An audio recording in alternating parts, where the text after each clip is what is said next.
आखिर ये 2025 चाहता क्या है? 2025 एक ऐसा साल बन के रह चुका है जिसको लोग एक मनहूसियत की तरह देख रहे हैं, एक खौफनाक साल की तरह देख रहे हैं, जिसमें लोग कहीं तीर्थ स्थान में जाने से डर रहे हैं, ट्रेनों में चढ़ने से डर रहे हैं, प्लेनों में उड़ने से डर रहे हैं, कार में बैठने से डर रहे हैं, बाइक में घूमने से डर रहे हैं, कहीं जाने से पहले सोच रहे हैं जाए या न जाए, कहीं ये हमारा लास्ट ट्रिप तो नहीं हो जाएगा, कहीं ये हमारा आखिरी डेस्टिनेशन तो नहीं हो जाएगा।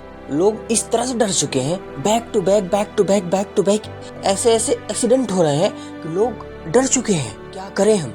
2025 में कहीं जाने लायक है या नहीं, कहीं घूमने लायक है या नहीं, तीर्थ स्थल में जाने लायक है या नहीं। जाते हैं भगवान को देखने, भगवान ही बुला लेते हैं, जाते हैं घूमने, घूमते ही रह जाते हैं। आखिर हो क्या रहा है? सबसे पहले 2025 शुरुआत होते ही सबसे पहले 144 साल बाद आया महाकुंभ में लोग मोक्ष की प्राप्ति करने के लिए गए थे, स्नान करने के लिए गए थे, श्रद्धा के साथ गए थे, लेकिन वहाँ लोगों की श्रद्धा ही कुचल दी गई। अब इसमें लोग अपनी किस्मत को दोष दें, कि साल को दोष दें या सिस्टम को दोष दें। उसी के बाद वो दर्द लोग भूले भी नहीं थे। दिल्ली स्टेशन में कोई आस्था के साथ कहीं दर्शन करने जा रहा था, कोई अपने घर जा रहा था, कोई कहीं जा रहा था, और सिर्फ और सिर्फ एक मिसअंडरस्टैंडिंग के कारण, एक गलत अनाउंसमेंट के कारण वहाँ पे कई जाने चली गई। और लास्ट में वहाँ पे बताया गया कि अनाउंसमेंट गलत हो गया, इसमें सिस्टम को दोष दें या लोग अपने किस्मत को दोष दें या साल को दोष दें। उससे ही उभरना नहीं हो पाया। लोग हमारे इंडिया का, हमारे भारत का स्वर्ग कहा जाने वाला जगह कश्मीर, पहलगाम, जहाँ लोग अपने बूढ़े माँ बाप को घुमाने के लिए ले के जाते हैं, लोग अपना हनीमून मनाने के लिए जाते हैं, लोग घूमने के लिए जाते हैं, वहाँ का नज़ारा देखने के लिए जाते हैं, क्योंकि हमारे भारत का वो हार्ट है, दिल है, स्वर्ग है।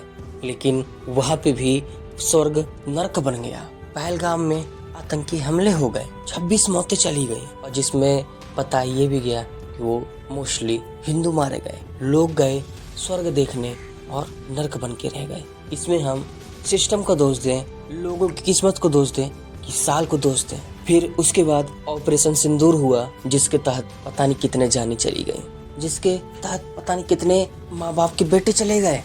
Back to back back to back back to back. फिर जैसे तैसे चल ही रहा था कि चलो ठीक है। उसके जस्ट बाद ही आरसीबी 18 साल में पहली बार मैच जीतती है। उनका जश्न मनाना स्वाभाविक है, वो जश्न मनाएंगे, लेकिन जश्न एक मातम में छा गया, जश्न एक मातम में तब्दील हो गया। 11 लोगों की मौत हो गई। इसमें हम सिस्टम को दोष दें, लोगों को किस्मत को दोष दें, कि साल को दोष दें। कहाँ लोग जश्न मना रहे थे और कहाँ क्या से क्या हो गया। वो भी चल ही रहा था कि मुंबई में एक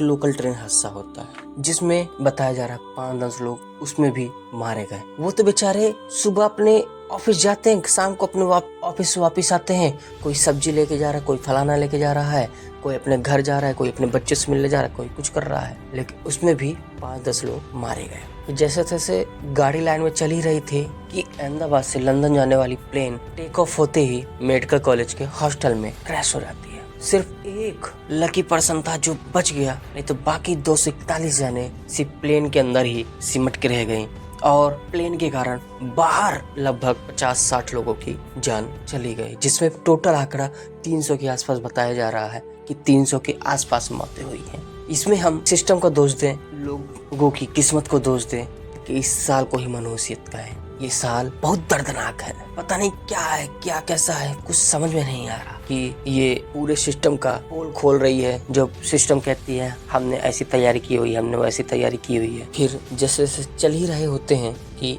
केदारनाथ गए लोग श्रद्धा भाव के साथ दर्शन, कोई पहली बार करने जाता है, कोई अपने माता पिता को लिवा के जाता है। उसमें भी एक हेलीकॉप्टर क्रैश हो गया, जिसके कारण 7 मौतें वहाँ चली गई, 7 मौतें वहाँ भी चली गई। उसी दिन ही पुणे में एक ब्रिज था, जहाँ पे लोग जाके सेल्फी लेते थे, वीडियो बनाते थे। वो पुल भी पता नहीं कैसे ढह गया, और उस पुल के कारण भी बताया जा रहा है लगभग 7-8 लोगों की जाने चली गई हैं। अब हम इसमें सिस्टम को दोष दें, लोगों की किस्मत को दोष दें, कि इस साल को ही दोस्तें। अभी तो ये साल आधा निकल ही रहा है, अब पूरा आधा साल बचा हुआ है। आगे पता नहीं और क्या क्या देखने को मिलेगा। अगर ये साल मनहूस है, पता नहीं आगे क्या क्या देखने को मिलेगा। आखिर समझ में ही नहीं आ रहा है। एक दर्द भूलते ही नहीं है कि दूसरा पहले आ जाता है। इतना दर्दनाक हादसे बैक टू बैक देख कर दिमाग खराब हो रहा है। क्या करें, जिंदगी इतनी मुश्किल हो गई है जीनी, क्या बताएं।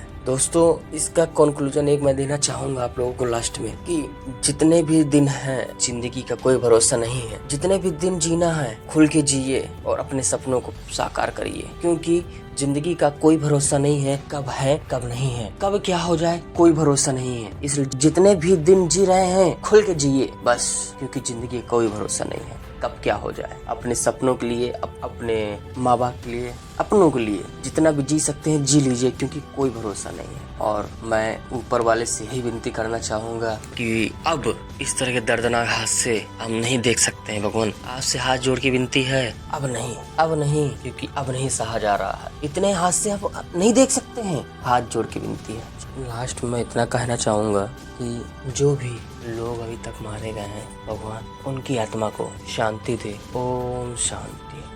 चलिए दोस्तों, मिलते हैं नेक्स्ट वीडियो में। अगर ये वीडियो आप लोगों को थोड़ी सी भी अच्छी लगी हो तो लाइक करिएगा, सब्सक्राइब करिएगा मेरे चैनल को, ताकि कोई भी अगर अगला वीडियो आता है तो आप लोगों के पास सबसे पहले पहुंचे। और अगर आप लोगों की ये वीडियो अच्छी लगी हो तो शेयर करिएगा, फॉरवर्ड करिएगा अपने दोस्तों के पास। मिलते हैं नेक्स्ट वीडियो में। जय हिंद, बाय।